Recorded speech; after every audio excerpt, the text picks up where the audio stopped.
sunny Davos, actually a freezing Davos at the World Economic Forum 2023. We are in a slightly cozy environment out here, and with a man who needs no introduction, Rajesh Jejurikar of M&M, to talk about all things auto, predominantly tractors. Rajesh, great having you. Thanks for joining Hi, in. Neeraj, and lovely to be, and thanks for getting me indoors. Yeah, no, thanks for keeping it indoors. We are tired of the cold outside. Just wondering, the how do you juxtapose what's happening on the growth part around the world, considering that the Western Hemisphere is going through a slowdown, which will have some bearings on growth across the world as well, versus the relative growth story of India, strong as it may be, but lower than what otherwise should have been. This Neeraj, this whole decoupling story theory has been discussed several times in the past, and maybe this time more than ever, I see this playing out, Mhm. and especially in sectors in which we are. A lot of the sectors, the auto and farm is actually we can clearly see a significant decoupling, if I want to call it that, because demand in India continues to remain very strong for farm equipment products as well as for auto.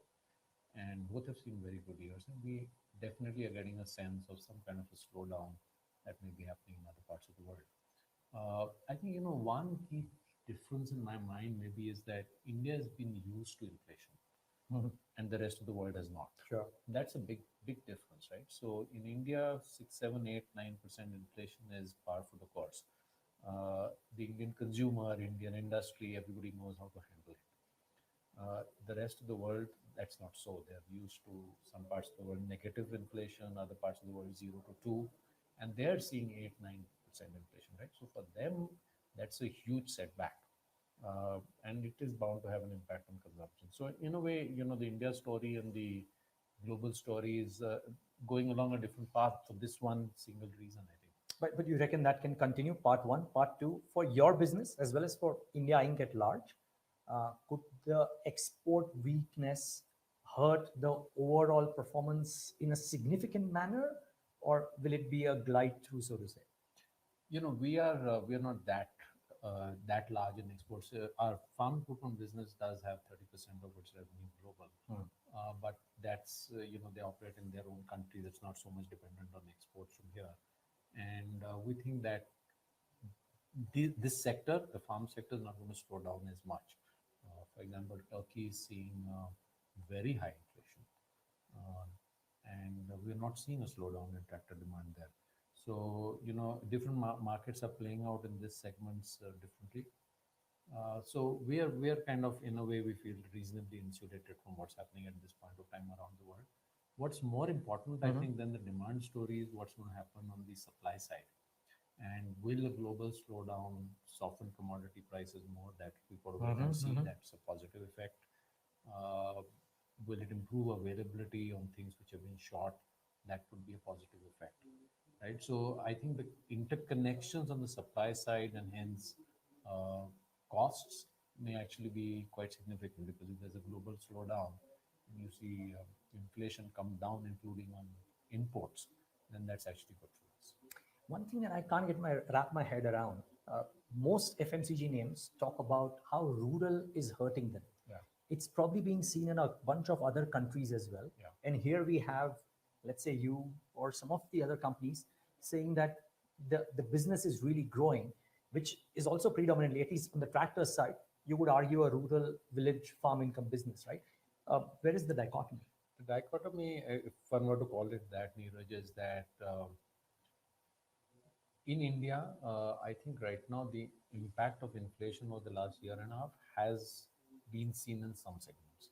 And let's say salary earners, uh, the lower the lower income category in rural have definitely seen the effect of this, right? So FMCG as a sector is bound to get affected, because they have customers who are buying out of salary, and when there is inflation, they will cut back on consumption.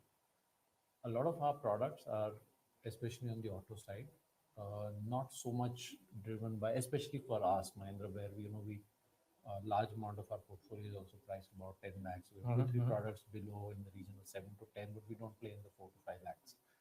They're not so dependent on salaries and impact of inflation and so on. So there's some of that on the fringe. I think the good news is inflation is even in India beginning to taper off a little bit, and I think we will see the impact of this along with government rural spending, which hopefully will step up next year, play out on better overall rural demand. Okay. So net, Western slowdown or a rural India specific demand led issues, at least in the lower category, you reckon will not at least have a major bearing on your business per se? At this point of time, we're not seeing that play out that way. How do you foresee 2023? So 2023, first you have to, we always say you got to take a day at a time in our lives. So, especially in these times. yeah. So, I'm not one for too much of crystal ball gazing on this, but positive enablers, I think farm outputs have been good. A lot is going to depend on the monsoon, and if we get a good monsoon, I think that's going to be a big enabler for businesses, both auto and farm. I think interest rates will start softening a little bit, so we've got to wait and watch for where that goes. And I think government spending will go up leading into the election year. So multiple states are going to election, national elections. So that will bring a lot of money in the economy, which will be good for demand. Okay, I heard a lot of India interest out here. You would have, I presume, some meetings lined up as well. What is it that what is your agenda out here at the WEF this time around? Because, as I said, there's a lot of India chatter. Yeah. So yes, certainly there's a lot of India chatter, and many business associates use this as a chance to catch up, and becomes a nice place to get to meet people from multiple businesses, apart from some sessions which are mind opening and building on the perspective. So in a way, we kind of do a combination of some pure perspective building and some networking with key stakeholders. So there's more focus, I would say, on bilaterals. Got it. No, but okay. So the reason I also asked this one final question here, and which is that a bunch of research reports had this mention about how India locally produced tractors or autos, better technology, better cost effectiveness, are already leading to higher exports and possibility of much higher exports as well, in addition to local demand. You reckon that is coming up in conversations that you are having with people?